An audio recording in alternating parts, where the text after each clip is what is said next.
Je vous remercie. Monsieur le Président de la République, Monsieur le Président de l'Assemblée nationale, Monsieur le Premier ministre, Mesdames, Messieurs les membres du gouvernement, Monsieur le médiateur, Monsieur le Président du Conseil national de régulation, Monsieur le Président du facilitateur du dialogue, je vous salue. Mesdames, Messieurs,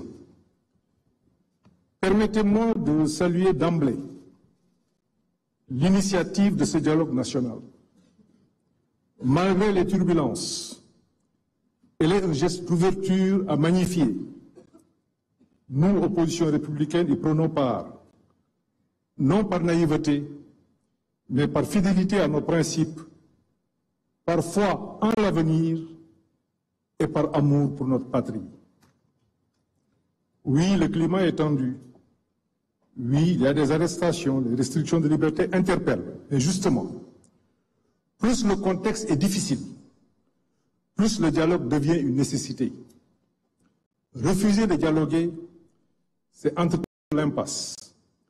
Y prendre part, c'est assumer sa part de responsabilité devant la nation.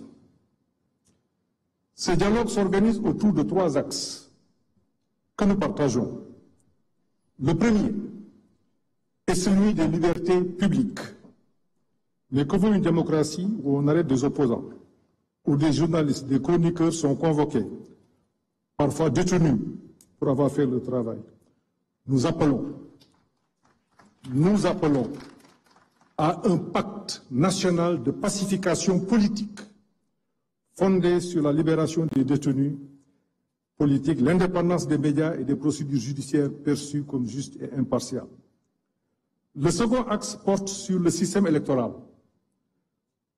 Donnons réalité au statut de l'opposition et de son chef, donnons à la Sénat les moyens et l'indépendance qui s'imposent, et sur l'inscription des jeunes, l'inscription automatique des jeunes majeurs au fichier électoral, nous estimons qu'une telle réforme aux implications profondes doit faire l'objet de consensus forts.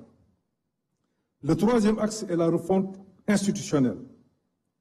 Il est temps de rendre nos institutions plus légitimes. Cela suppose de renforcer une proposition, la proportionnelle dans l'élection des députés, et ou d'introduire un second tour dans le scrutin majoritaire.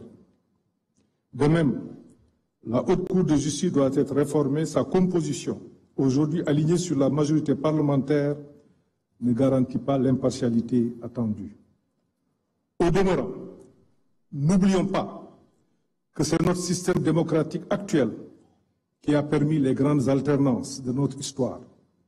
Il a porté au pouvoir les gouvernants d'hier comme il a permis l'accession du pouvoir actuel. C'est un héritage précieux, fruit des luttes, des réformes, des sacrifices consentis au fil des décennies.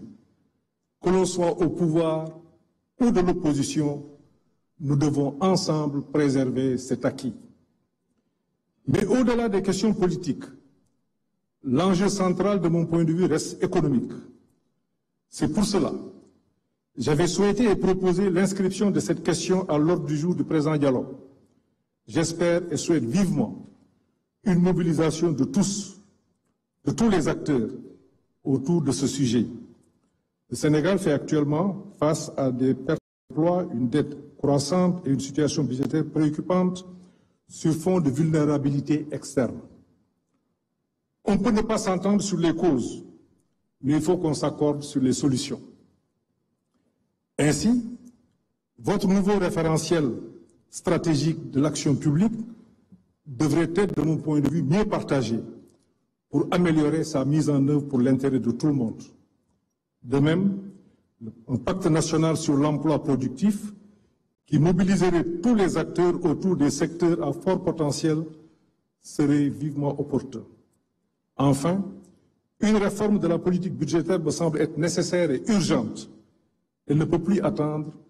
Il y va de notre souveraineté et je sais que, Monsieur le Président de la République, vous tenez particulièrement à cette question.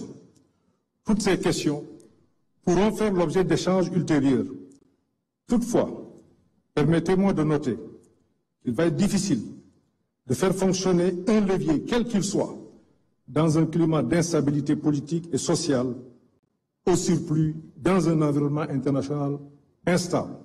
C'est pour cela que j'ai parlé des questions économiques. Le Sénégal ne peut plus agir de notre point de vue par séquence. On n'a plus le luxe du temps long. Tout doit être engagé en même temps. Cela exige au moins 3 conditions. Une administration remobilisée et prête à se dépasser, le président Niasse en a parlé tout à l'heure. L'adhésion de la grande majorité est indispensable de la population.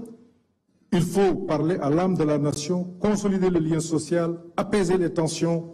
Il faut qu'on se parle en toute sincérité. Et sur le plan international, nous devons renforcer nos partenariats dans un esprit de dignité, de confiance et d'efficacité. Sur le plan social, je salue la signature du pacte de stabilité qui a été important, mais allons plus loin avec une conférence sociale nationale. Enfin, je terminerai par la reddition des comptes. Aujourd'hui, nous traversons une séquence marquée par des révélations, audits, erreurs, exposés, pratiques, dénoncées. Tout cela peut être vrai. Mais l'histoire récente nous montre que ces vagues émotionnelles sont cycliques. À chaque alternance, scandale, sanction, oubli, et on recommence. Tirant les leçons, Monsieur le Président de la République, nous devons engager des réformes pour mieux protéger le patrimoine de l'État, au-delà des régimes et des contingences politiques. C'est ce qu'il faut au Sénégal.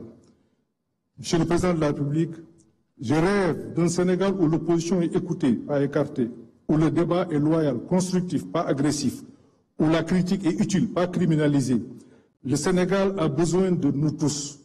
Majorité, opposition, société civile, en un mot, toutes les forces vives. C'est ensemble que nous pouvons bâtir un avenir de stabilité, de progrès et de dignité.